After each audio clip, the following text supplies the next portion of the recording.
He's an idiot. Don't listen to this. He's an idiot. Hey, I'll see you later.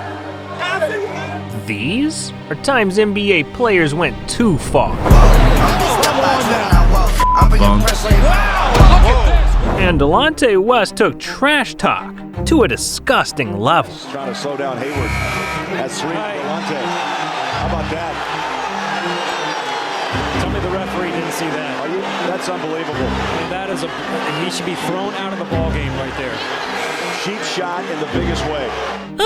Delonte just stuck his finger in that man's hole. I know he was irritated after that.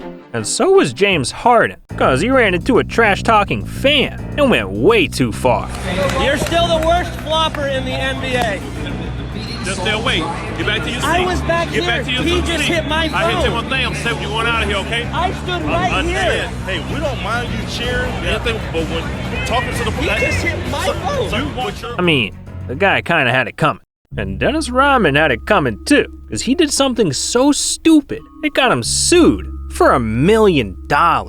See, during a game against the Timberwolves, Rodman went up for a rebound and came crashing down to the court. But instead of just getting back up and shaking it off, the man snapped. Rebound, taps it out, and it'll belong to Minnesota. He kicked the cameraman. He was really upset. Really upset. Well, there's all kinds of equipment right there, and the cameraman is hurt. Yeah, he just kicked that camera guy right in his nuts. And it was a huge mistake, because this incident got Rodman suspended without pay for 11 games. And he was forced to pay the cameraman $200,000 in damages, costing Rodman a grand total of over $1 million. Damn, Rodman's got to be kicking himself over that. But Kevin Durant, he's kicking himself over his Twitter, because for the last decade, this man's tweets have been demented. I mean, he's tweeted about wanting foot rubs, thirsting over random celebrities, telling us about his bubble guts, and slippage. But there's one tweet that went a little too far, because KD once confessed to the world he wanted to drink Scarlett Johansson's bathwater. I don't even know what to say. This guy was really down bad. But Kendrick Perkins is down even further, because this man got on his knees and violated LeBron James. It was May 17, 2008, the night before the biggest game of Perkins' life, because he was about to take on prime LeBron in a Game 7 matchup. So right before bed, he dropped down to his knees to say a prayer before the big game. And that's when Perkins took things too far. I was scared as hell going into that Game 7 against LeBron James. And this was the only time that I actually prayed that something happened to him at practice. I said, you know what? Like, no. What a thing to confess. I know, but I'm being real. Like, I was like, let us get breaking news that LeBron has, tore his ACL or something. Jesus. Like, I did, bro. Like, I'm not even lying. That's how terrified I was of LeBron. Jesus. This man literally prayed on LeBron's downfall. And hey, he might have won the game, but I'm just glad no one got hurt. Cause Matt Barnes did something so crazy, he almost killed his entire team. Yeah, during a team flight, Matt was hanging out with the boys, betting on card games. And while he thought he was in for a good time, it was anything but that. Cause after losing over $20,000, Matt wasn't seeing green, he was seeing red. And he decided to take his anger out by punching a window on the plane. Crazy. I lost an unbelievable hand that was worth a lot of money, maybe 15 or 20,000 was on the line, and there was no way I probably got cheated. But as soon as I lost, I was pissed, and I don't even know why I didn't punch the window at 30,000 feet in the air. When I punched this window, and after I was done, like, yo, I just punched a window. Like, what if I would have punched through it? Luckily, it was 2 panes of glass, but like my hand was bleeding bad. But were you there? Could you hear it? Yeah, he's right there. You're sitting right there? Yeah, that's the same table. JJ probably took some of the fucking money a lot. Damn, this guy's just plain crazy. But Jimmy Butler is straight savage, because he once squashed a beef by going for a man's neck. See, back in 2020, Jimmy was taking on the Pacers when he came face to face with TJ Warren and did this. Here comes Butler, Warren spinning him around, and Butler not happy with that. Had to be restrained by Leroy Richardson. Jimmy, do not take yourself out of that New York weekend.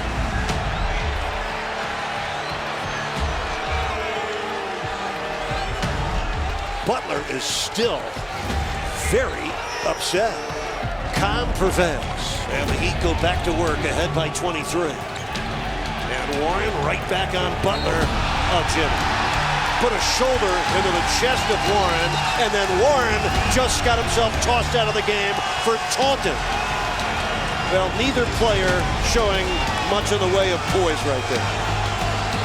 Damn, he wanted all the smoke. And Jimmy was blowing kisses, but there was no luck. Because not only did he get Warren's ass ejected, but after the game, he took it way over the line when he proceeded to rip TJ a new one. What sort of made it so chippy all of a sudden out of just like the one foul? I mean, to me, I think it's tough for him because I can guard him and he can't guard me. Like at the end of the day, that's what it comes down to. He gotta see me the next time because I feel like what he said was truly disrespectful, and it's all good because he's not even in my Oakland league, like nowhere near me. And if I was their coach, I would never put him on me ever again. He's like, no. Put somebody else on me, because I'm a Tez every time we play. Jesus, Jimmy did him dirty. But he did Dwayne Wade even dirtier. Because Jimmy once tried to steal this man's wife in front of the entire world. See, Jimmy and D. Wade go way back. The two went to the same college, have done tons of interviews together, and they're both stars in Miami. So over the years, they became close friends. But in 2018, Jimmy broke the bro code. Because he was scrolling on Instagram, just seeing what's up, when one woman caught his eye, famous actress Gabrielle Union, aka Dwayne Wade's wife. Yeah, Jimmy wanted that Butler, and he didn't care who her man was. So he shot a shot in the comments, saying, well damn, but Jimmy can keep dreaming, cause shortly after, he got his ass set straight by D. Wade, who said, put well damn in caps on my wife's photo again, and you're gonna see what the good, the bad, and the ugly's like. Damn. Jimmy thought he could send for D. Wade's girl and get away with it. And Robert Horry thought he could get away with it too. But what he did to his coach was so disrespectful, it got his ass traded. Yeah. In 1997, Horry was playing for the Suns, and they sucked. I mean, they were so bad that they started their season 0-13. And as a result, Robert blamed one man for all the losing, his head coach, Danny Ainge, who he hated with a passion. It was weird. I hated Danny Ainge. It's the quick version of he took over for the coach and he became the head coach. And we never liked Danny Ainge. Yeah, coach had a target on his back. And during a game against the Celtics, Horry finally pulled the trigger. Because after being benched by Danny in the middle of a blowout, this happened. Sunday night he did this to his coach Danny Ainge. Tonight Robert Horry has himself a new team. After serving a 2-game suspension for the towel episode, Robert Horry was supposed to be back in the Phoenix uniform tonight. Instead, he's LA bound. Robert was struggling in our system. I never felt like Robert felt like he belonged.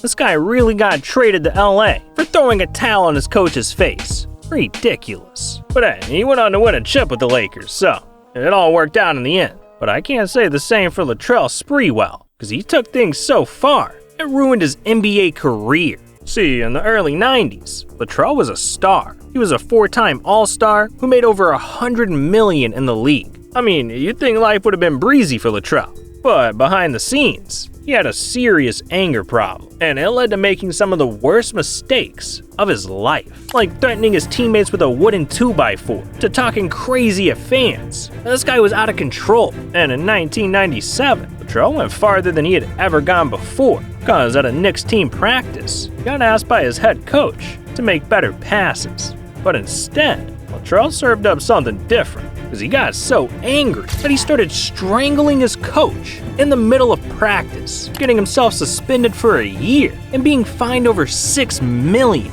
Jesus! After something like that, you're forever the crazy guy. But we gotta talk about a crazy team, cause the 2002 Portland Trailblazers were so insane, they're remembered in history as the Jailblazers. Yeah, in the early 2000s, the Blazers were a big problem. By day, they were bullying the entire league. Hard fouls, playing dirty, and trash-talking anyone that stood in their way. But what they were doing off the court was worse than anything they could do on it. You had 20-year-old rookie Zach Randolph getting arrested for underage drinking. Quintel Woods was arrested for speeding, driving without insurance, and even dogfighting. Hell, at one point, half of the Blazers' starting lineup had all been arrested for drugs. I mean, it was so bad that, during the 02-03 season, the longest the Blazers went without a member being arrested, fined, or suspended was 17 days. But despite every arrest, these guys managed to get off and make it back to the court, going on to be remembered forever as the Jail Blazers. But look, that's just one side of these guys. People are a lot more complex than that. Well, like John Morant. Right now, everyone's talking about his controversies, but he's got a whole other side to him. Like, the dude bought a mansion for his parents, built basketball courts for the kids, and even got a pet giraffe. Look, there's a lot you don't know about John Morant, so if you want to find out, you need to click on him.